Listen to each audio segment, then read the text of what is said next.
हो जाएगी, फिर इंशाल्लाह उसके ऊपर भी बात होगी। अच्छा हाफिज़ साहब ये बताइएगा, एक शख्स झूठा हो, ज़हनी तवाज़ुन ठीक ना हो, ज़ानी भी हो और गैरुल्लाह को सजदे भी करता हो, तो आप समझते हैं कि ऐसे शख्स की अताअत करना हलाल है या हराम है?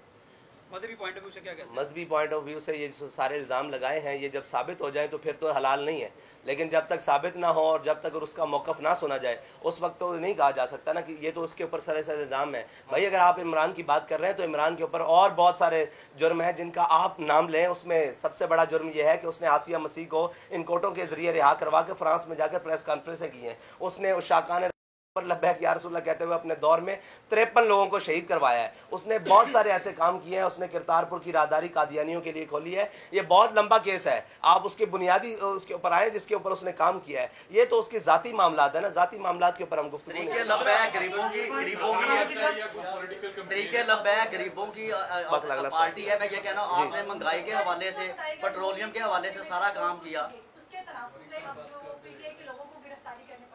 आपको क्या लग रही है मकाफाती अमल नहीं है कि जब पीटीआई की हुकूमत थी उन्होंने भी ऐसी सियासी जमातों के साथ इस तरह किया था, उनके साथ भी इसी तरह? जी बिल्कुल, ये मकाफात अमल भी है और ये उनकी सियासी गलतियां भी हैं जिनका उनको खमियाजा हर तौर पर भुगतना पड़ेगा कि उन्होंने अपने कौम के बच्चों के साथ क्या किया। उस वक्त भी हमने कहा था कि तिलकल अय्याम नुदाविलुहा बैनन्नास, अल्लाह ताला लोगों के दरमियान दिल है।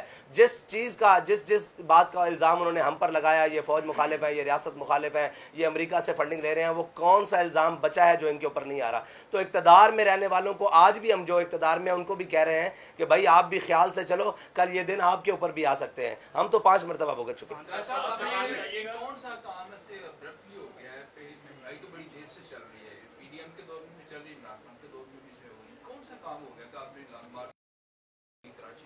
भाई हमने तो इसका ऐलान पहले 3 महीने से तैयारी की है और सबसे पहले हमने शटर डाउन की आपको बताया कॉल दी है और ये साफ ज़ाहिर है काम हो नहीं गया। पेट्रोल की कीमत जो 2 गुना से भी ज़्यादा बढ़ गई है, बिजली के जी ये तो मजाक है ना कौम के साथ के मतलब 30 रुपये 25 रुपये बढ़ाकर 12 रुपये कम कर देना, बढ़ाकर 10 रुपये कम कर देना।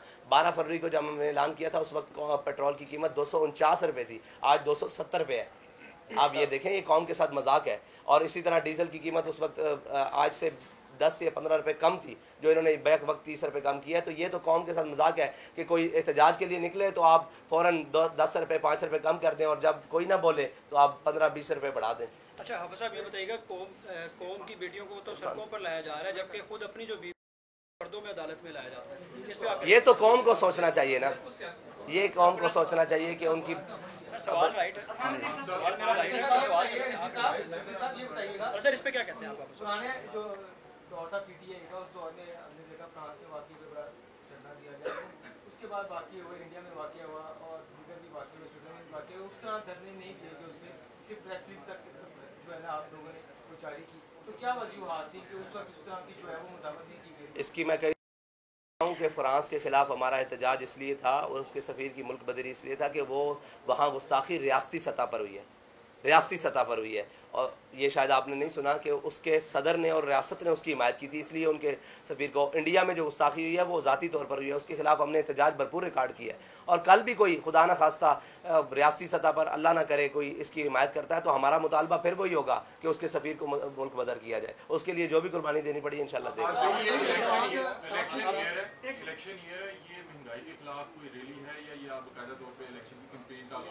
अभी तो महंगाई के खिलाफ है, जब इलेक्शन के लिए आएंगे तो इंशाल्लाह हम बता देंगे। जो भी तहरीक लब्बैक के नजरिए पर आ जाएगा उससे कोलेशन बन सकती है।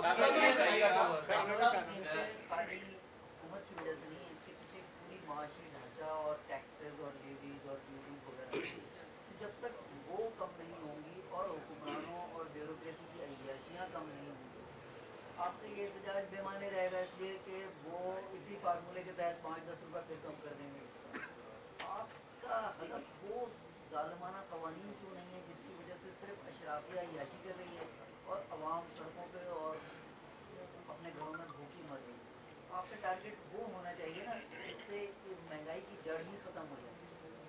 उस तरफ आपकी नज़र क्यों नहीं है? बहुत अच्छा सवाल किया आपने। देखें, हमने फार्मूला दिया, हमने ये कहा कि आप 800-700 सीसी वाले के लिए पेट्रोल की कीमत ये रखें, बाइक्स वालों के लिए ये रखें, बड़ी गाड़ियों वालों के लिए ये रखें। इसकी जद में अशराफिया ही आ रहा है। और लोग पूछ रहे हैं कि आपसे किसी ने रब्ता किया? हमसे हुकूमत ने तो रब्ता नहीं किया, लेकिन जो हुकूमत के वो पाले हुए लोग हैं जो इसके कमीशन खाते हैं, उन्होंने हमसे रब्ता किया कि आप ये क्या करने जा रहे हैं, कोई हमसे कमीशन ले लें, हमसे कोई बात कर लें, तो इसका मतलब है हमारा तीर बहदफ हुआ, हमारा तीर बहदफ हुआ। उनको थोड़ी परेशानी का सामना करना पड़ा। वो हमसे कह रहे हैं कि आप हमसे वो ले लें, क्या नाम है उसका, कमीशन लें पर लीटर, और आप अपने अकाउंट्स बताएं, हम उनके अंदर पैसे भेजने के लिए तैयार हैं। हमने कहा हमें नहीं चाहिए, हम कौम के साथ खड़े हैं और कौम के लिए पेट्रोल सस्ता करो। दूसरा बात है, हमने एक पूरा वाइट पेपर दिया इनको कि आप जनाब 3000 सीसी 5000 सीसी वाली गाड़ियों के लिए ये पेट्रोल की कीमत रखें और नीचे ये रखें, ताकि गरीब को आसानी हो और अशराफिया को और ब्यूरोक्रेसी को और एस्टेब्लिशमेंट को और जो इसमें मुल्क में मुफ्त चीज़ें इस्तेमाल कर रहे हैं उनके लिए ये कीमतें रखें और उनको ये ताकि उनको पता लगे कि इसकी कौम को कीमत क्या देनी पड़ती है। आप समझते हैं कि आपको मार्च की इजाज़त मिल जाएगी, जबकि हालात इतने नाजुक हो गए हैं। लाहौर में ज़मान पार्क को बंद किया है, लाहौर वाले परेशान हैं। आप समझते हैं कि कराची से आपको मार्च की इजाज़त होगी, क्योंकि हालात क्यों ख़राब हुए हैं? उन्होंने मुल्क के हालात ख़राब किए हैं तो इस वजह से हुआ है ना। हर एक के लिए तो एक पैमाना नहीं हो सकता। जिसने जुर्म किया उसको उसकी सज़ा मिलेगी, हर एक को तो नहीं उसकी सज़ा मिलेगी ना। हमने तो कोई जुर्म नहीं किया, हम तो पाकिस्तान के लिए निकले। समझते नहीं, हम कहते हैं हमारा मार्च होगा, अगर हुकूमत ने रोका भी तो तब भी होगा। अच्छा सर, ये लगता है कि जो है एहतजाज किया दफ़ा 144 नाफिज थी, उन पे अमल होगा, जबकि पीडीएम ने हालिया सुप्रीम कोर्ट के बाहर एहतजाज किया दफ़ा 144 नाफिज थी, लेकिन उनके साथ ये तो दोहरा कानून हम कह रहे हैं ना कि पीडीएम ना इख्तियार करे, और मेरे ख्याल से उन्होंने जंगले भी फैलांगे हैं, उन्होंने अब सुप्रीम कोर्ट की बाहर जाकर घेराव भी किया है। तो हम तो इसके सख्त मुखालिफ हैं, इसके सख्त मुखालिफ हैं, इसलिए कि जनाब जब उनके लिए एहतजाज मना है और सुप्रीम कोर्ट के बाहर जाना मना है, तो इनके लिए दो कवानीन पाकिस्तान के अंदर बैक वक्त ना दिखाएं जिससे किसी हो। अकल का इस्तेमाल करें और मतलब फाम फरासत का इस्तेमाल करें और पाकिस्तान को बेहतरी की तरफ लेकर जाएं, ना कि अपनी ज़ाती मफादात की तरफ लेकर जाएं और ज़ाती बका की तरफ लेकर जाएं। सब ये बताइएगा कि आपका ये जो मार्च है ये कराची से 22 को शुरू होगा और कब पहुंचेगा, कितने दिनों में इस्लामाबाद पहुंचेगा, और दूसरा ये भी बता दीजिएगा कि ये आगे जो धरने की शक्ल भी तैयार कर सकता है, कितने दिन का शेड्यूल इसका बता जी। हमारा रूट प्लान मौजूद है, वो आपको दे दिया जाएगा सोशल मीडिया और मीडिया के ज़रिए भी, और पेपर्स में भी इंशाल्लाह रूट प्लान वो सारी चीज़ें हैं, जीटी रोड के थ्रू आ रहे हैं। और दूसरी बात है कि आपने कहा कि धरना और ये वो, जब तक हमारे मुतालबात ना माने गए इंशाल्लाह हम रोड पर रहेंगे, अपनी बात मानेंगे। सलाह आम है यारान नुक्तादान के लिए जी। अब तक तो तहरीक लब्बैक के ज़ेरे तमामी है जी। इलेक्शन जब मुद्दत पूरी हो जाएगी असम्बली की, उस वक्त फिर हम आपको बताएंगे कि इलेक्शन किस तरह। ये बताएं कि इस वक्त इमरान खान की इस्टेब्लिशमेंट से लड़ाई हो रही है और जाहिर है आप भी इस्टेब्लिशमेंट के खिलाफ हैं। बुरे वक्त में अगर इस्टेब्लिशमेंट आपको शाखे जैतून पेश करती है और इस मुश्किल से निकालने के लिए आपसे कोई तामल चाहती है, तो क्या आप लॉन्ग मार्च के जरिए जो इमरान खान का जो एक है इंतशार, उसकी तवज्जो बटाने के लिए इस्टेब्लिशमेंट की मदद करेंगे? देखें जी, हम हरगिज़ उस किसी की मदद नहीं करेंगे जिसका आइनी हक पाकिस्तान में अपनी हुदूद से बाहर जाता है। हम हर वक्त हर लम्हा पाकिस्तान की मदद करेंगे। पाकिस्तान के लिए हमारे खून की भी ज़रूरत होगी तो हम देंगे, हमारी जान की ज़रूरत होगी, माल की ज़रूरत होगी, हम देंगे। एस्टेब्लिशमेंट को हम कहते हैं कि आपका वक्त और आपकी हुदूद ये है कि आप बार्डरों पर जाएं और अपना काम करें और बंद कमरों में फ़ैसले नहीं करें। ये हमारा बुनियादी मौक़िफ़ है।